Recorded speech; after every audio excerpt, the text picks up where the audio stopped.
السلام علیکم ورحمۃ اللہ وبرکاتہ۔ پیارے بھائیوں، میں نے آپ کے لیے ایک بہترین ٹاپک لایا ہے۔ آئیے چلتے ہیں ہم اپنے ٹاپک کی طرف۔ الحمدللہ وکفی وسلام علی عباده الذین اصطفی، اما بعد فاعوذ باللہ من الشیطان الرجیم، بسم اللہ الرحمن الرحیم۔ السلام علیکم ورحمۃ اللہ وبرکاتہ۔ ہمارے آج کی موضوع ہے اسلام میں حلالہ کیسا ہے۔ پیارے بھائیوں، اسلام میں حلالہ کی تفصیل اور اس کا شرعی مقام جاننے کے لیے اس مسئلے کو مختلف زاویوں سے دیکھنا ضروری ہے۔ نمبر 1، 3 طلاق کا مسئلہ۔ اسلامی قانون کے مطابق اگر کوئی شخص اپنی بیوی کو 3 مرتبہ طلاق دے دے تو وہ طلاق مکمل ہو جاتی ہے، جسے طلاق مغلظہ کہا جاتا ہے۔ اس صورت میں وہ بیوی اس شخص کے لیے حرام ہو جاتی ہے اور وہ اسے دوبارہ نکاح میں نہیں لا سکتا جب تک کہ ایک خاص شرط پوری نہ ہو۔ نمبر 2، شرط کیا ہے؟ قرآن مجید میں سورہ بقرہ آیت نمبر 230 میں ارشاد ہوتا ہے، فَإِن طَلَّقَهَا فَلَا تَحِلُّ لَهُ مِن بَعْدُ حَتَّى تَنكِحَ زَوْجًا غَيْرَهُ فَإِن طَلَّقَهَا فَلَا جُنَاحَ عَلَيْهِمَا أَن يَتَرَاجَعَا إِن ظَنَّا أَن يُقِيمَا حُدُودَ اللَّهِ وَتِلْكَ حُدُودُ اللَّهِ يُبَيِّنُهَا لِقَوْمٍ يَعْلَمُونَ۔ پھر اگر شوہر تیسرے طلاق دے دے تو وہ عورت اس کے لیے حلال نہیں ہوگی جب تک وہ کسی اور شوہر سے نکاح نہ کرے۔ پھر اگر وہ دوسرا شوہر طلاق دے دے تو ان دونوں پہلے شوہر اور بیوی کے لیے کوئی گناہ نہیں کہ وہ دوبارہ نکاح کر لے، اگر وہ سمجھتے ہوں کہ اللہ کی حدود پر قائم رہیں گے، اور یہ اللہ کی حدیں ہیں جنہیں وہ دانش مندوں کے لیے بیان کرتا ہے۔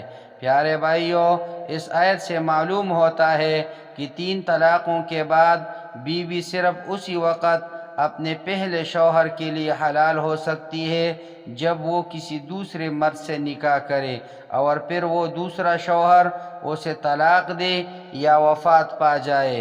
نمبر 3، حلالہ کا مقصد۔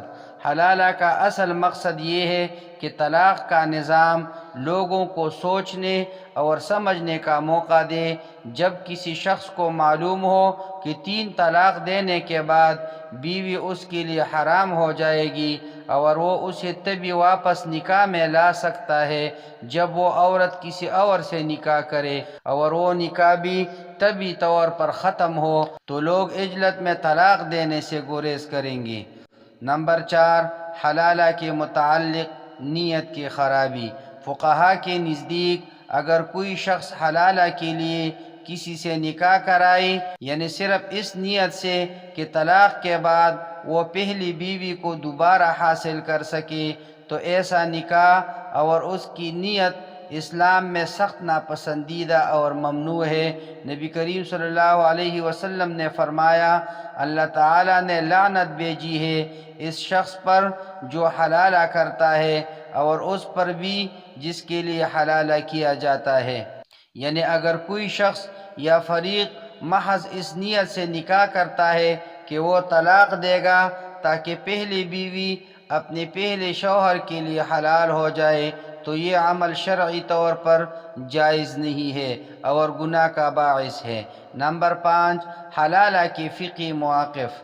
اسلامی فقہ میں 4 اہم مکاتب فکر ہے: حنفی، مالکی، شافعی اور حنبلی، اور ان میں سے سب اس بات پر متفق ہے کہ حلالہ کی نیت سے نکاح حرام ہے۔ اگرچہ فقہ حنفیہ میں یہ شرط پائی جاتی ہے کہ نکاح اور طلاق کا وقوع پذیر ہونا ضروری ہے، لیکن حلالہ کی نیت کو ناپسند کیا گیا ہے۔ نمبر 6، مسئلے کا عملی حل۔ اسلامی فقہا اور علماء حلالہ کے غلط استعمال کو روکنے کی کوشش کرتے ہیں کیونکہ یہ اکثر معاشرتی مسائل کا باعث بنتا ہے۔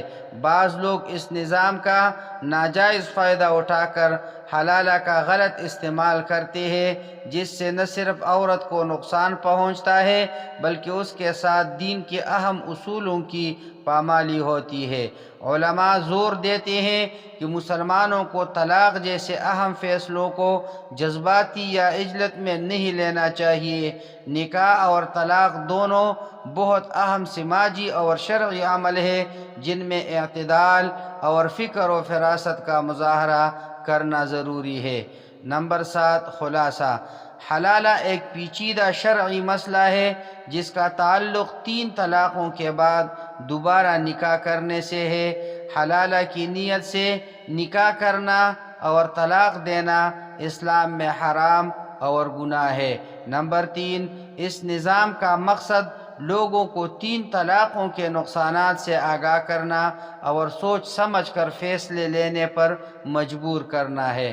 نمبر 4، حلالہ کے بارے میں قرآن اور احادیث میں واضح ہدایات موجود ہے جنہیں فالو کرنا ضروری ہے۔ یہ اہم ہے کہ مسلمان علماء کی رہنمائی میں اس مسئلے کو سمجھے تاکہ اسلامی معاشرتی اصولوں کے مطابق زندگی بسر کی جا سکے۔